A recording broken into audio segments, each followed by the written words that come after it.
Assalamualaikum warahmatullahi wabarakatuh. Waalaikumsalam warahmatullahi wabarakatuh. Selamat pagi anak-anak semuanya. Pagi.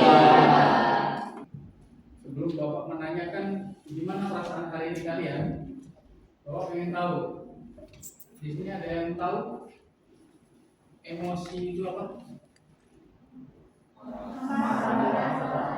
Amarah. Amarah, marah, kesal, jengkel. Jadi banyak pengertian emosi ya. Oke. Jadi sekarang Bapak tanya, bagaimana kabarnya sekarang? Alhamdulillah, luar biasa. Allahu Akbar. Nah, sekarang keluarkan kertas selembar ya. Enggak lagi ujian loh, enggak ujian. Keluarkan kertas selembar, jangan sampai luset. Jangan sampai luset. Nah, boleh dibagi dua biar nggak boros. Oh, sudah tenang aja Bapak. Boleh kertas bekas biasa, tapi yang nggak luset ya. Nah, itu boleh kertas biasa boleh, yang penting nggak luset. Ya, ini harus rapi. Oke.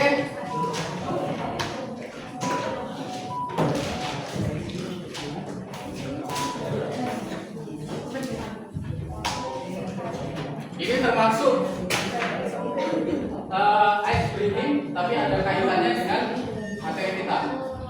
Dengan kaitannya dengan emosi materi kita yang kita bahas sekarang ini. Sekarang sudah siap semua kertasnya? Oke, angkat.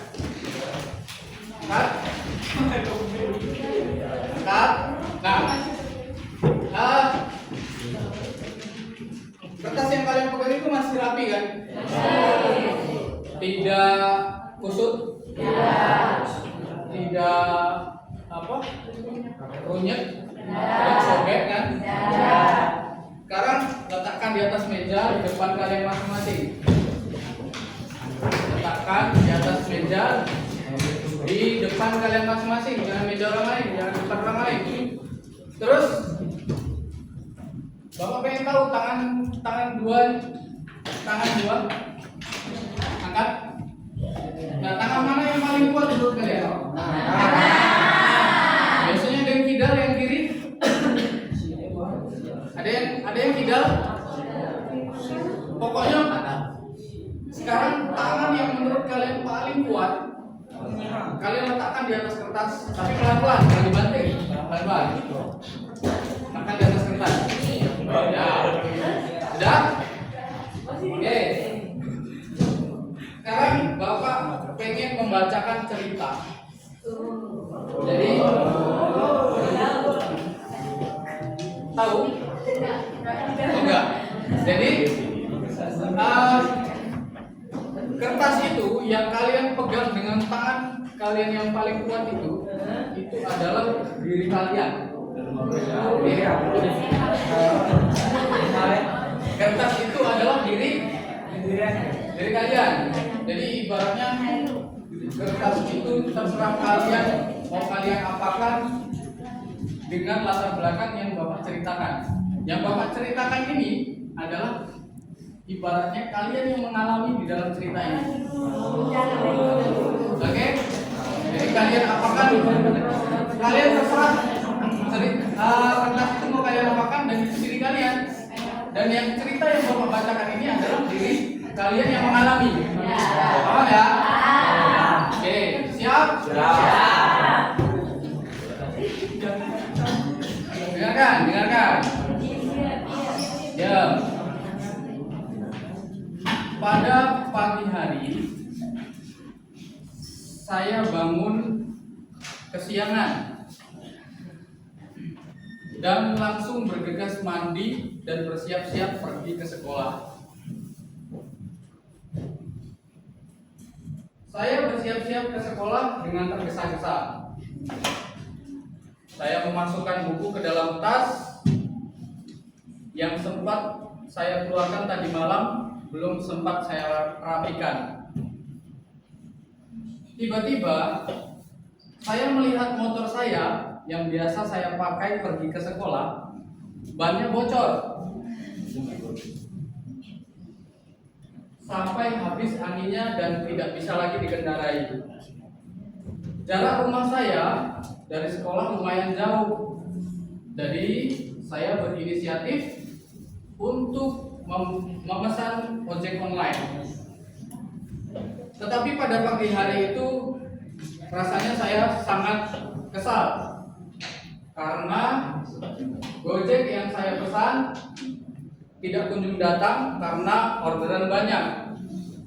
Lalu HP saya lemot, tidak bisa memesan Gojek. Saya pun langsung berinisiatif mendorong motor saya dan membawanya ke bengkel. Membawanya ke bengkel satu masih tutup karena masih terlalu pagi. Lalu saya mendorongnya lagi. Tiba-tiba ada genangan air yang terlewati mobil dengan kecepatan tinggi, sehingga percikan air genangan itu membasuhi baju dan tasmu, sehingga semuanya kotor. Kemudian saya lanjut mendorong motor sampai ke bengkel berikutnya dan masih tutup juga. Saya pun mendorongnya lagi sampai ke bengkel 3. Akhirnya buka. Saya merasa lega telah menemukan bengkel yang buka. Saya pun menunggu motor saya diservis. Sambil menunggu, saya mengeluarkan buku-buku yang ada di dalam tas saya dengan tergesa-gesa untuk mengerjakan PR. Karena PR semalam saya lupa mengerjakannya. Setelah lama menunggu motornya diservis, tiba-tiba bapak mekanik bilang, "Ini motornya sudah deh." Lalu kamu menjawab, "Berapa Pak?" 10.000. Baik Pak. Lalu kamu mengeluarkan uang sakumu yang berjumlah 20.000. Kemudian dengan tergesa-gesa kamu langsung menaiki motor dan tancap gas ngebut untuk mengejar waktu, karena 2 menit lagi bel berbunyi untuk masuk ke kelas. Sesampainya di sekolah, gerbang sekolah sudah tutup. Kamu telah terlambat dan guru piket menghukummu untuk mengucapkan Undang-Undang Dasar 1945. Setelah kamu dihukum, kamu menuju ke ruang kelas dengan muka lesu, capek, dan kotor oleh percikan genangan air tadi. Setelah masuk ke dalam kelas, ternyata bukumu yang kamu keluarkan di bengkel tadi ketinggalan di bengkel. Dan akhirnya kamu tidak bisa mengumpulkan PR karena bukumu ketinggalan. Akhirnya kamu disuruh maju oleh guru mata pelajaran tersebut ke depan kelas untuk menunggu teman-temanmu yang sedang membahas PR itu. Tak lama kemudian ada yang mengetok pintu kelasmu. Tok tok tok. Ternyata guru piket menuju ke kelasmu dan memanggil namamu. Setelah namamu dipanggil, kamu terkejut. Ternyata bapak mekanik di belakang guru piket memberikan uang kembalian 10.000 tadi dan mengembalikan buku PR-mu. Akhirnya kamu bisa mengumpul tugas PR itu dan juga uang kembalian tersebut telah kamu terima. Tamat. Oke, sekarang angkat kertasnya. Angkat kertasnya.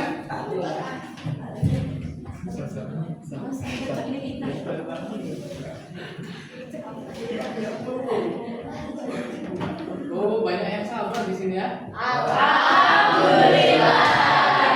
Oh, ada yang nanya. Ada yang nanya. Siapa namanya? Mas Ayu.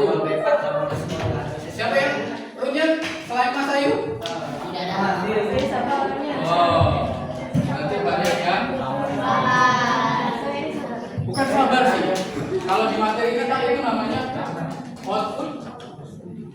output positif. Benar. Nah, sekarang refleksinya.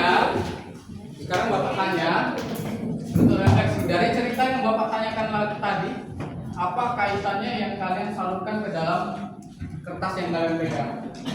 Ada yang bisa jawab? Angkat tangan. Kedalaman emosi. Apa? Kedalaman emosi. Mengontrol emosi. Ada lagi? Kesal. Kalau kesal maksudnya kertasnya punya dong.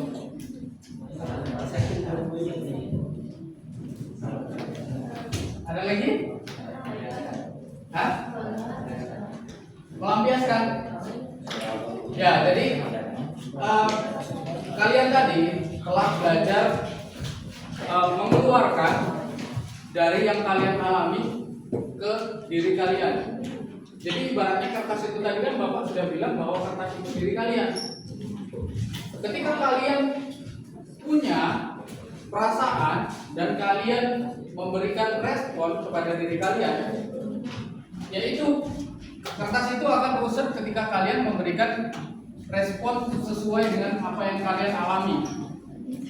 Nah, apakah itu membuat dirimu lebih baik atau tidak? Itu tergantung dirimu.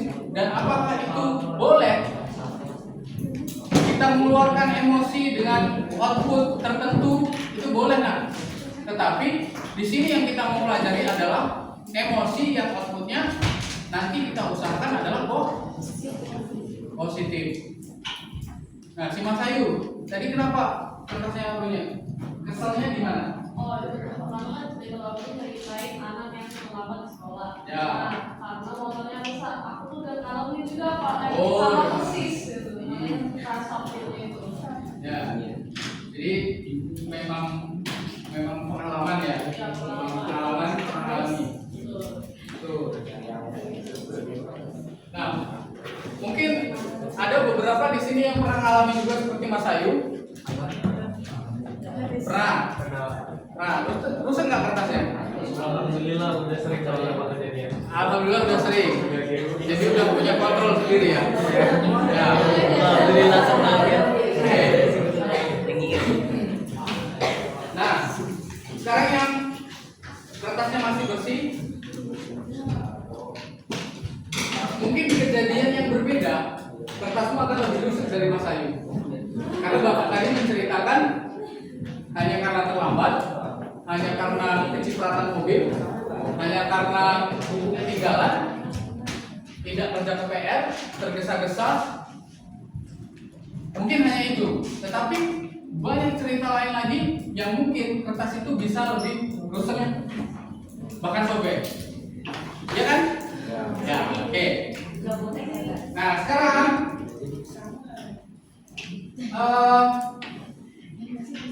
mengelola emosi. Jadi mengelola perasaan, mengelola emosi itu bukan berarti kita menekannya. Tetapi mengelola emosi itu adalah keahlian yang bisa dilatih. Jadi kalau kalian emosi, kalian mungkin rasa senang, rasa kecewa, atau bahkan rasa kesal, itu bukan ditekan, bukan ditahan, tetapi dipelajari, dipahami, dan juga ini merupakan keahlian yang bisa dilatih. Jadi tidak spontan, karena mengendalikan perasaan itu punya step dan punya trik-trik untuk mengendalikan emosi. Di sini pasti banyak yang pernah mengalami, mungkin pena aku di kelas hilang terus Pak, semuanya aku pena aku hilang terus, atau bahkan aku minjemin charger ke kawan aku dan dibalik Pak, atau incun ke airport dan pernah dibalik ke. Nah, itu punya respon. Jadi setiap kejadian yang menimpa kalian atau yang membuat kalian emosinya dinamika, entah kesel, marah dan lain-lain, itu punya respon. Bagaimana respon itu yang tidak menimbulkan konflik? Yang Bapak bilang di awal tadi, yang positif, outputnya positif. Jadi di sini itu ada tangan mengepal dan tangan terbuka. Ini ibaratnya tangan terbuka atau otak terbajak, flip the lid. Jari-jari otak pintar terbuka atau offline. Kita kehilangan akses untuk berpikir jernih dan logika. Ibu jari alarm emosi terpapar dan mengambil alih reaksi emosional menjadi dominan dan impulsif. Jadi ibaratnya ibu jari kita ini adalah emosi atau kemarahan atau amarah, kesal yang sekalian ibu jari ini kalau keluar berarti menjadi output negatif, menjadi perilaku, omongan, ucapan yang negatif. Nah, keempat jari ini adalah untuk menekan supaya tidak output menjadi negatif, makanya mengepal. Nah, posisi mengepal itu berarti menutupi, mengendalikan adalah bagian logika, perencanaan dan pengambilan keputusan. Ibu jari aman dalam keadaan amigdala atau posisi di dalam keempat jari. Jadi emosinya tidak keluar. Bapak di sini punya aplikasi. Sebenarnya kalian bisa buka dari HP masing-masing. Bapak share linknya di HP. Tetapi nanti kalian coba maju ke depan saja. Kalian ketik di laptop Bapak. Kalian punya masalah apa ketika di situ nanti muncul solusi positif, output positif yang harus kalian lakukan. Oke? Ada yang mau lagi? Pertama?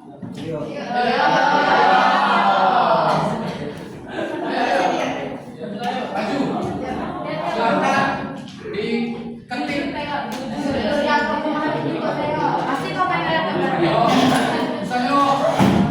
aku lagi kesal dengan si A karena si A kalau pinjam dan tidak dikembalikan lagi. Bahasa Indonesia ya bagus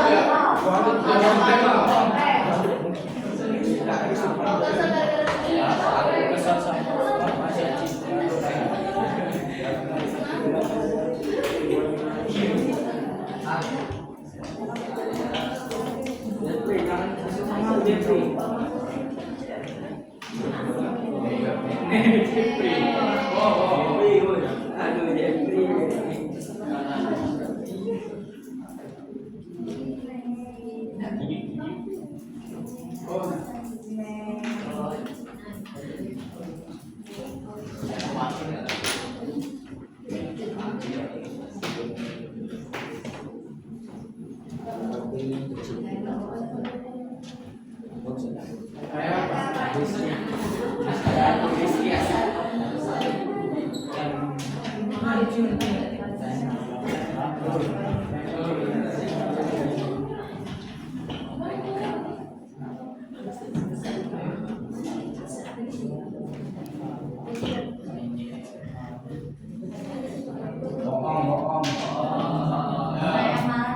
Sekarang saya kalah main short game. Boleh.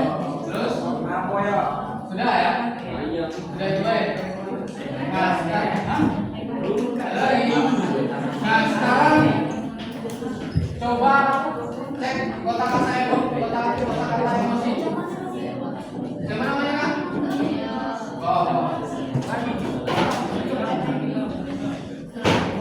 Theo. Oke, emosi inti ketika dia kalah main game adalah marah. Yang nuansa emosinya frustasi, kecewa, kesal karena merasa tidak berdaya. Nah, jika intensitas kemarahannya ini tinggi, nuansa frustasi dan kekesalan mendominasi mendekati kondisi di mana tutup korteks frontal mulai sedikit terangkat. Dan ini dapat membuat bereaksi lebih impulsif, seperti controller atau incontroller atau berteriak. Membantu Anda mengenali pemicu proses ini Anda sebelum tutup benar-benar lepas. Jadi kalau yang kau rasa itu pada saat kalah itu macam mana? Di antara ini mana yang paling besar? Besar. Nah, sekarang ke atas lagi. Ke atas, yang tadi. Nah, ini. Kan tadi sudah dideteksi nih apa yang dia rasa ke. Sekarang solusi roda pilihan. Nah, ini solusi yang positif. Jadi respon apa? Nah, waduh, kedengarannya kamu lagi marah banget ya karena kalah main game. Itu perasaan sangat wajar kok. Apalagi kalau kita sudah berusaha. Kalau lagi merasa begitu, coba deh jurus 2 kita jeda dan pilih. Yang pertama kok, tarik nafas. Nah, bisa jadi bukan toksik ya. Tarik nafas terus toksik kan sama baik. Tarik nafas ini bisa jadi langkah pertama yang bagus. Dengan menarik nafas dalam-dalam, bisa pelan-pelan, kamu bisa memberi jeda di dalam diri kamu. Nah, yang kedua itu minum air putih. Ya, jadi perasaannya dengan Bapak, ketika si Theo ini main game kalah, marah dan kesal itu wajar kan? Wajar kan? Tapi yang mau kita pelajari adalah input yang output yang keluar. Makanya itu di sini bilang, ingat perasaan itu paling kok pelan-pelan ya, pasti kamu bisa mengatasinya. Semangat. Jadi nggak ada perasaan yang salah. Yang salah itu ketika kamu mencintai orang lain tapi dia nggak cinta.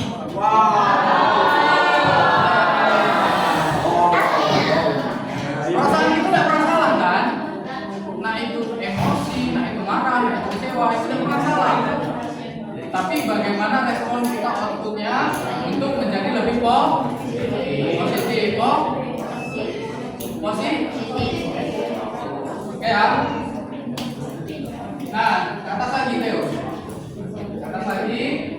Sekarang pesan untuk aku. Nah, jadi pesan untuk Dio ini ke depannya cak mano.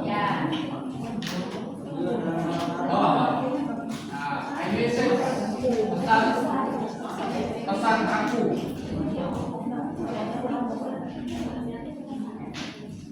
Aku merasa marah ketika kamu mengalahkanku dalam game dan aku ingin kita bermain dengan semangat dan sportif.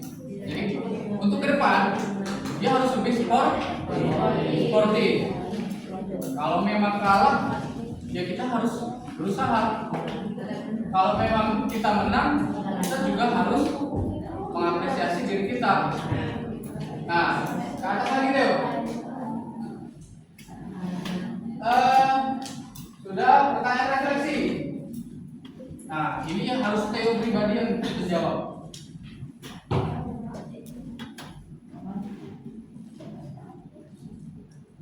Ketika kekalahan itu, apa pikiran atau asumsi spesifik yang muncul di benak Anda yang memicu rasa marah tersebut? Apakah itu terkait harapan pribadi, persepsi tentang usaha yang sia-sia, atau faktor yang lain yang lebih dalam? Apa? Bahasa sederhananya kayak ini. Apa yang kau rasakan ketika kalah? Apakah itu harga dirimu yang harus menang? Atau memang usaha yang usaha sia-sia tapi sia-sia, jadi apa? Usaha yang sia-sia. Yang kedua, saat kemarahan itu memuncak, bagaimana tubuh Anda bereaksi? Yang tadi nih, apa? Aku lemes, aku gerem, aku ini geremet, bergetar. Melihat ke depan strategi proaktif, apa yang bisa Anda siapkan? Nah, ke depannya cak mana? Kalau memang terjadi marah lagi nih, misalnya kalah lagi, tapi kau udah ngacak ini lagi, tak mana ke depannya menanggapi hal kekalahan ini sama apa? Improvisasi. Jadi tidak perlu meluapkan amarah lagi. sportif ya. Nah, duduk. Ada yang mau nyoba lagi? Permasalahan yang lain? Oh, ada masalah ya? Ini juga ada yang kelas ini.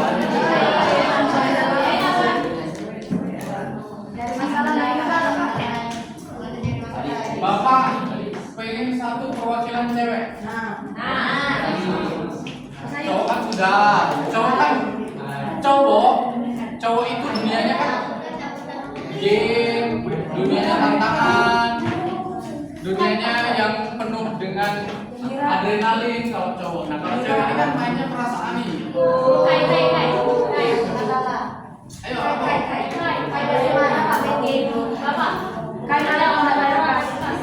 Nagihkas. Bisa kalian bisa di situ. Misal saya kesal teman saya tidak membayar. Nah, jadi nanti responnya apa nih dari materi kita ini?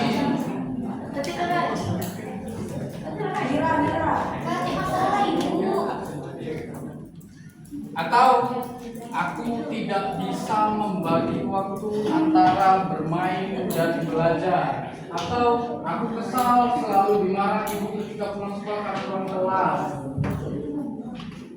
Ayo, tapi kalau masalah yang enggak, ayo.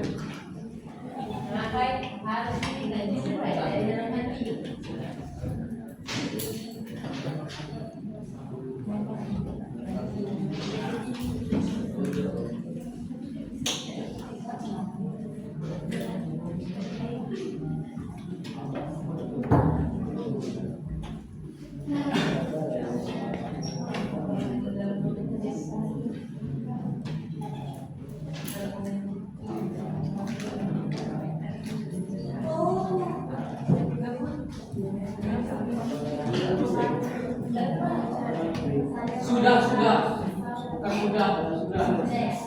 Ya, bagus.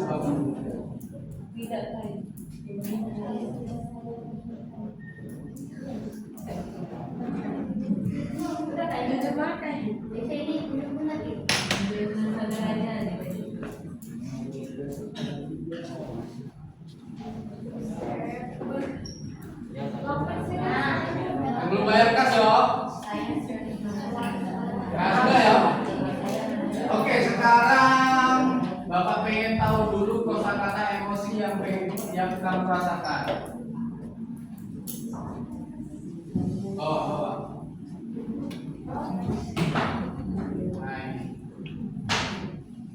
Marah, frustasi, kecewa, merasa tidak dihargai. Oh, merasa tidak dihargai. Bener? Kayak gitu. Nah, bener, coy. Yang mana nih? Jengkel. Nah, intensitas dan analisis yang siapa namanya? Kayak dirasakan itu sering perasaan ini muncul dan usaha meningkatkan setiap hari menunjukkan intensitas yang tinggi dan mungkin terus meningkat dari sekitar 7 sampai 9/10. Benar tak? Pada intensitas ini tidak otak atau amigdala kemungkinan besar sudah terangkat, penyebabnya otak emosi mengambil alih respon. Nah, sudah ya. Jadi kecewa nih dan relate nih yang ditulis. Oke, sekarang ke atas lagi guys. Nah, terus kita ke buat skenario lanjutan dulu deh, biar panjang gitu.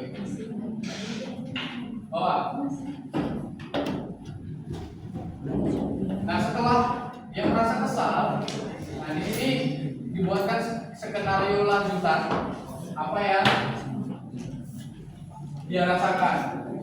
Nah, dalam skenario di mana perasaan kesal dan amarah sering muncul karena teman-temannya yang menduga bayar uang kas, meski sudah diingatkan tiap hari. Ketika dapat menerapkan 3 langkah, yang 3 langkah untuk tahan menahan emosi tadi. Ini skenario lanjutannya. Banyak yang harus dibaca. Intinya, si K ini harus berpikir positif ketika memberikan statement. Misal, ketika menagih, misalnya Siapa yang sering nunggak? Oh, jujurnya. Oke, saya Faris. Kamu belum bayar kas. Nah, jawaban dia besok, ya guys. Besok. Nah, karena si Ika ini merasa kesal dengan respon yang pertama tadi, oh outputnya mungkin kesal nih si Ika dengan yang awal. Ah, kau nih tidak pernah bayar kas kau nih, nunggak terus, itu kan. Nah, ketika output positifnya, dia kayak harus memberikan jeda sebelum merespon jawaban si Haris. Kita tarik nafas dulu, minum dulu, biar tidak menimbulkan konflik. Karena ngomong yang lebih bagus akan membuat teman-temanmu juga respect dan akhirnya memberikan solusi yang positif. Misalnya, ya sudah, kalau kau udah bisa bayar sekarang, besok gak apa-apa, tapi aku maunya kau jadi dulu atau jangan dong. Tapi ngomongnya kan lebih bukan lembut, maksudnya lebih terarah, lebih memang dia menunjukkan bahwa dia akan serius, bayar serius. Tapi kalau cuma kita omeli, kau ini tidak bayar, tambeng. Nah, lanjut guys, ke atas dulu. Sekarang apa yang kamu harus lakukan di solusi? Atas tadi. Nah, ini. Solusi ini bisa kamu terapkan ketika kamu bisa memberikan statement yang lebih positif lagi ya. Kalau kamu tetap komen, solusi ini sia-sia. Jadi, wah wajar banget kalau kamu merasa kesal dan marah jika pungkasnya belum dibayar padahal sudah diingatkan terus. Itu memang bikin frustasi dan capek ya rasanya. Ingat jurus 2, jeda dan pilih. Tarik nafas atau menulis jurnal. Kenapa ini bisa membantu? Yang pertama tarik nafas. Kenapa tarik nafas itu bisa membantu? Karena dengan bernapas dalam-dalam detak jantungmu lebih tenang, pikiranmu juga lebih jernih dan kamu bisa merespon situasi dengan lebih baik. Yang bapak katakan tadi, tidak perlu langsung bereaksi, tapi tenang dulu, tarik nafas. Nah kalau ini bapak rasa terlalu panjang, karena harus menulis jurnal. Tahu tidak jurnal? Kayak diary itu kan, oh hari ini yang nggak bayar kas si Faris aku kesal sekali. Ini memang lebih fresh, lebih vlog, tapi kayaknya kalian aja tugas sekolah banyak ada kerjaan. Kenapa ini membantu menulis bisa membuatku mengeluarkan unek-unek yang ada di kepalamu? Oke ya? Sudah? Jadi kait ke depan kalau nagih itu harus yang lebih tenang agar lebih tepat sasaran. Ya, jangan marah ada saatnya. Oke, dulu guys. Wajar nggak punya perasaan kesal seperti itu? Wajar kan? Yang bapak pengen sampaikan ke kalian adalah respon ketika kalian berada di posisi saat itu, respon yang keluar, apakah itu positif, apakah itu akan menimbulkan konflik. Dan yang diharapkan adalah yang positif dan tidak menimbulkan konflik. Oke, sudah paham? Tidak ada pertanyaan? Oke, sampai ketemu minggu depan. Sebelum kita pulang atau sebelum kita mengakhiri jam pelajaran kita, Bapak pengen mendoakan kalian semoga sukses selalu. Dan Bapak akhiri, wassalamualaikum warahmatullahi wabarakatuh.